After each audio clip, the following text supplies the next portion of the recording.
அப்படிப்பட்ட அந்த சிங்கம் அவ்வளவு ஈஸியா எதையும் தொடாது, தொட்டா விடாது.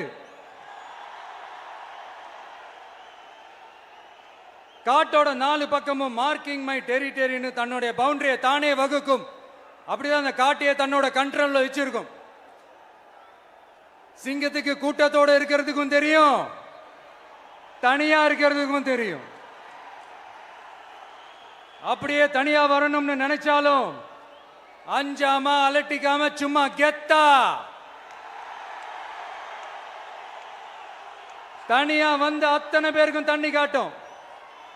எப்பவும் எதுலயும் தன்னோட தனித்தன்மையை இழக்கவே இழக்காது. Yes, a lion is always a lion.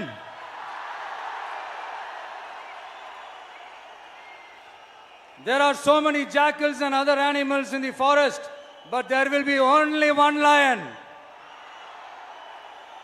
And even if it is single, it will be the king of jungle. It is not only a description but also a clear declaration. சிங்கத்தை பத்தி பேசிட்டு நம்ம சிங்க குட்டிகளையும் சிங்க பெண்களையும் பத்தி நம்ம பேசாம இருக்க முடியுமா? அவங்கள எப்படி நான் மறப்பேன்? அவங்க தான் என்னுடைய உயிராச்சே. என் நெஞ்சில் குடியிருக்கும்.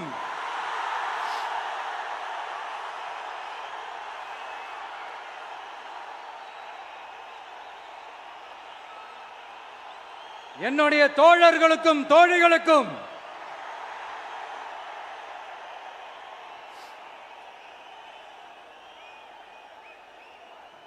நேர்ல வர முடியாத சூழல்ல வீட்டில் இருந்துகிட்டே நம்மளோட இந்த மாநாட்டில் நேரலை வாயிலாக கலந்துகிட்டு இருக்கிற என்னுடைய அம்மாக்கள், அக்கா தங்கைகள், அண்ணன் தம்பிகள், நண்பர்கள் அனைவருக்கும் என்னோட உயிர் வணக்கம். என்னோட உயிர் வணக்கம். என்னோட உயிர் வணக்கம்.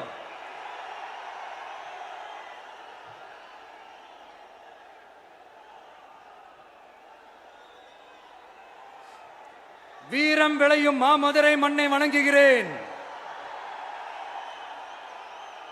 இந்த மதுரைனாலே உடனே ஞாபகத்துக்கு வரது சீறி பாஞ்சி துள்ளி குதிக்கிற யாருக்கும் அடங்காத காளைகள் விளையாடுற அலங்காநல்லூர் ஜல்லிக்கட்டு தான். நம்ம வைகை ஆறுதான் அழகர் ஆத்துல இறங்குற வைபவம். மதுரை மீனாட்சி அம்மன் இந்த மண்ணோட உண்மையான குணம், உணர்வு பூர்வமான மண் இது. அது மட்டும் இல்ல, இந்த மண்ணில் வாழ்ற மக்களும் அப்படித்தான் உணர்வு பூர்வமான ஆளுங்க. நான் இந்த மண்ணில் கால் எடுத்து வச்ச உடனே ஒரே ஒருத்தரை பத்தி தான் மனசுக்குள்ள ஓடிக்கிட்டே இருந்தது. அவர் யாருன்னு உங்களுக்கும் தெரிஞ்சிருக்கும். சினிமானாலும் சரி, அரசியல்னாலும் சரி, நமக்கு ரொம்ப ரொம்ப பிடிச்சது புரட்சி தலைவர் எம்ஜிஆர் அவர்கள் தான். அவரோட பழகிறதுக்கு எனக்கு வாய்ப்பு கிடைக்கல. ஆனா அவரை மாதிரியே குணம் கொண்ட என்னுடைய அண்ணன் புரட்சி கலைஞர் கேப்டன் விஜயகாந்த் அவர்களோட பழகிறதுக்கு எனக்கு நிறையவே வாய்ப்பு கிடைச்சது. அவரும் இந்த மதுரை மண்ணை சேர்ந்தவர் தானே, அவரை மறக்க முடியுமா?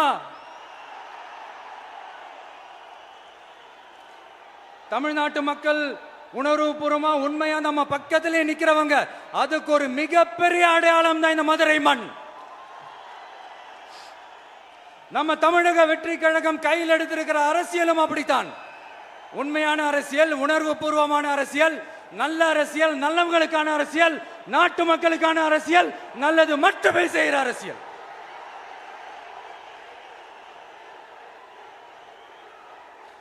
இதோ நம்மளுடைய இந்த 2வது மாநில மாநாடு வாகை சூடும் வரலாறு திரும்புகிறது. அப்படி இந்த மாநாட்டுக்கு பேர் வச்சிருக்கிறோம். 1967லயும் 1977லயும் நம்ம தமிழக அரசியல் ஒரு மிகப்பெரிய ஆட்சி அதிகார மாற்றங்கள் ஒண்ணு நடந்துச்சு இல்லையா? அதே மாதிரிதான் அடுத்த வருஷம் 2026ல அப்படி ஒரு வரலாறு திரும்ப போகுதுன்னு உறுதியா சொல்றதுக்கான மாநாடு தான் நம்மளோட இந்த 2வது மாநில மாநாடு. விக்கிரவாண்டி விசாலையில் நம்மளுடைய ஃபர்ஸ்ட் மாநாடு நடத்தணும், வெற்றி கொள்கை திருவிழா. அதுக்கப்புறமே நீங்க பார்த்திருப்பீங்க, தமிழக அரசியல் அந்த தட்ப வெப்பத்தையே மாத்தினுச்சு. நமக்கு எதிராக எத்தனை குரல்கள். ஆனா உங்களுக்கு தான் நம்மளை பத்தி நல்லா தெரியுமே. எந்த குரலையும் காதலையே போட்டுக்காம மக்களோட குரலை மட்டுமே கேட்டுக்கிட்டு நமக்கு எதிராக வர அத்தனை கூக்குரல்களையும் சின்னதா ஒரு சிரிப்போடவே கடந்து வந்திருக்கிறோம். அது இல்லாம நம்ம மாநாட்டில் ஒலிக்கிற இந்த குரல் இந்த ஒற்றை தமிழ் மகனோட குரல் மட்டுமல்ல, ஒட்டுமொத்த தமிழ்நாட்டு மக்களுடைய குரல். தமிழ்நாட்டில் இருக்கிற ஒவ்வொரு வீட்டில இருந்தும் ஒலிக்கிற குரல். ஒட்டுமொத்த உலகெங்கும் வாழும் ஒவ்வொரு தமிழ் வீட்டிலிருந்தும் எழும் குரல். இந்த சினிமா என்கிற மாபெரும் கலை ஆயுதத்தின் வாயிலாக சாதி, மதம், இனம், பாலினம், மொழி கடந்து இந்த நாட்டின் மூளை முடுக்கெங்கும் ரசிகர்களாக இருந்து தோழர்களாக நம்மோடு பயணிக்க துவங்கியுள்ள அனைவரோடும் இணைந்த ஒவ்வொரு மனிதருக்காகவும் ஒலிக்கிற உரிமை குரல். மாநில உரிமைக்காக, பெண் உரிமைக்காக, சமூக நீதிக்காக, சமநீதிக்காக, மதச்சார்பின்மைக்காக உண்மையா ஒலிக்கிற குரல். அதனால் இந்த குரலுக்கு எதிராக இன்னும் இன்னும் எத்தனை எத்தனை குரல்கள் வந்தாலும் ஓங்கி ஒலிக்குமே தவிர ஒரு நாளும் ஓயவே ஓயாது. Yes, it is an unstoppable voice, an unstoppable force.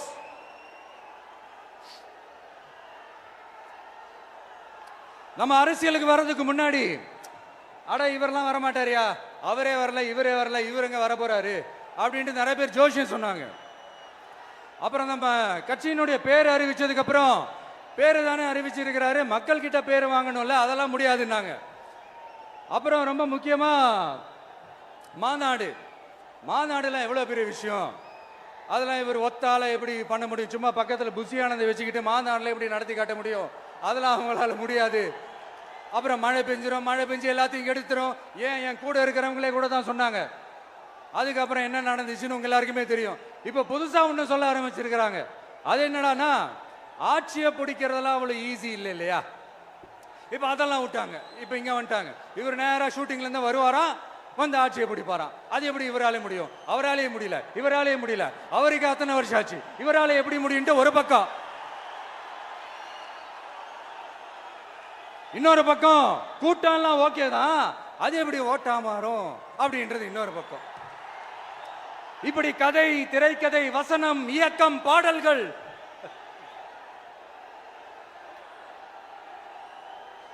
அதனால இந்த அரசியல் ஆய்வாளர்களுக்கு நான் சொல்றதெல்லாம் ஒன்னேதான், நல்லா கேட்டுக்கங்க. இந்த விஜய் ஏதோ இந்த பல லட்சம் பேர் கூடுற கூட்டத்தில் மட்டுமே இருக்கிறாரு அப்படின்னு மட்டும் தப்பு கணக்கு போட்டாதீங்க. ஏன்னா நம்மளுடைய இந்த கூட்டம் வெறும் ஓட்டா மட்டும் இல்லைங்க, வரப்போற தேர்தலில் மக்கள் விரோத ஆட்சியாளர்களுக்கு நாம வைக்க போற வேட்டா, நம்மளை கோட்டைக்கு அனுப்ப போற ரூட்டா இருக்க போதுன்னு சீக்கிரமாவே தெரிஞ்சுப்பீங்க. ஏன்னா கோடிக்கணக்கானவங்களோட ஹார்ட்லயும் வீட்லயும் ஏற்கனவே ஆல்ரெடி உயிரா, உணர்வா, உறவா இருக்கிறோம். நம்மளுடைய கனெக்ட் எல்லாம் வெறும் மக்களோட மட்டும்தான். நாம யாருன்னு அவங்களுக்கு தெரியும், அவங்க யாருன்னு நமக்கு தெரியும். நாமளும் நம்ம மக்களும் எப்படி இருக்கிறோம்னு எதிரிகளுக்கு நல்லாவே தெரியும். இருந்தாலும் இந்த விஜய் எதுக்குப்பா வந்திருக்கிறாரு, இவர் என்ன புதுசா என்ன திட்டம்லாம் சொல்லிட்டாரு அப்படின்னு வேற நிறைய கேள்விகள். இந்த சொல்றேன் தெரிஞ்சுக்கங்க.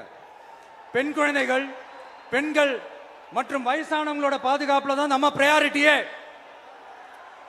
அடுத்து இளைஞர்கள், உழவர்கள், உழைப்பாளர்கள், நெசவாளர்கள், மீனவர்கள், ஆதரவற்ற முதியோர்கள், மாற்றுத்திறனாளிகள், மூன்றாம் பால் இனத்தவர்கள்னு இன்னும் யாருக்கெல்லாம் கவர்மெண்டோட ஒரு ஸ்பெஷல் அட்டென்ஷன் தேவையோ அவங்க எல்லாருக்குமான ஒரு கவர்மெண்ட் அமைக்கிறது தான் நம்ம இலக்கே. நான் ஏற்கனவே சொன்னது தான் இங்க நான் திரும்பவும் சொல்றேன். நம்மளுடைய இந்த தமிழக வெற்றி கழகம் ஏதோ அரசியல் ஆதாயத்துக்காக தொடங்கப்பட்ட கட்சியெல்லாம் கிடையாதுங்க. கொள்கை கோட்பாடுகளோடு தந்தை பெரியார், பெருந்தலைவர் காமராஜர், அண்ணல் அம்பேத்கர், வீரமங்க வேலு நாச்சியார், மக்கள் சேவகர் அஞ்சலை அம்மாள், நம்மளுடைய 5 கொள்கை தலைவர்களோட வழிகாட்டுதல்களோடு தொடங்கப்பட்ட கட்சி. நம்ம ஸ்டாண்ட்ல நாம எப்பவுமே ஸ்ட்ராங்கா தாங்க இருக்கிறோம். அதுல எந்த மாற்றத்துக்கோ எந்த சமரசத்துக்கோ துளி கூட இடமில்லை. நம்மளுடைய ஒரே கொள்கை எதிரி பாஜக தான். நம்மளுடைய ஒரே அரசியல் எதிரி திமுக தான். எப்படி? நம்மளுடைய ஒரே கொள்கை எதிரி, நம்மளுடைய ஒரே அரசியல் எதிரி ஏதோ அண்டர் கிரவுண்ட் ஆதாயத்துக்காக டீல் போட்டுக்கிட்டு டீல் பேசிக்கிட்டு இந்த அலையன்ஸ் வச்சுக்கிட்டு இந்த ஊரை ஏமாத்துற கட்சி எல்லாம் நம்ம டிவிக்கே கிடையாதுங்க. யாருக்காகவும் எதுக்காகவும் எந்த பயமும் கிடையாது. மாபெரும் பெண்கள் சக்தி நம்மளோட இருக்கிறாங்க. மாபெரும் இளைஞர்கள் சக்தி நம்மளோட இருக்கிறாங்க. ஒட்டுமொத்த தமிழ்நாட்டு மக்களுடைய சக்தி நம்மளோட நிக்கிறாங்க. அப்படி இருக்கும்போது இந்தியாவில் இருக்கிற எல்லா ஸ்டேட்லயும் வாழ்ற நம்ம தமிழ் நெஞ்சங்கள் மட்டும் இல்ல, உலகம் பூரா 100க்கும் மேலான நாடுகள்ல வாழ்ற நம்ம தாய் தமிழ் உறவுகள் எல்லாருமே என்ன விஜய் தளபதி விஜய் இல்லனா விஜய் தளபதி இப்படி சொந்தம் கொண்டாடுற கோடிக்கணக்கானவங்களோட அன்பு மாசியும் நம்மளோட இருக்கும்போது, இவங்க எல்லாருமே நம்மளோட நிற்கும் போது எதுக்குங்க இந்த பாசிச பாஜகவோட நேரடி கூட்டணியோ இல்ல மறைமுக கூட்டணியோ உறவு வச்சுக்க? நாம என்ன உலகமாக ஊழல் கட்சி? என்ன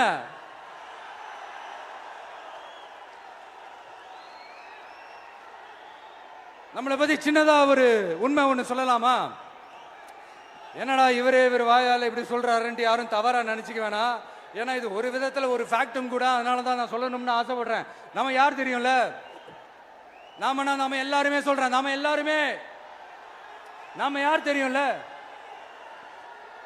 இந்தியாவின் மாபெரும் மக்கள் சக்தி கொண்ட ஒரு மகத்தான வெகுஜன மக்கள் படை.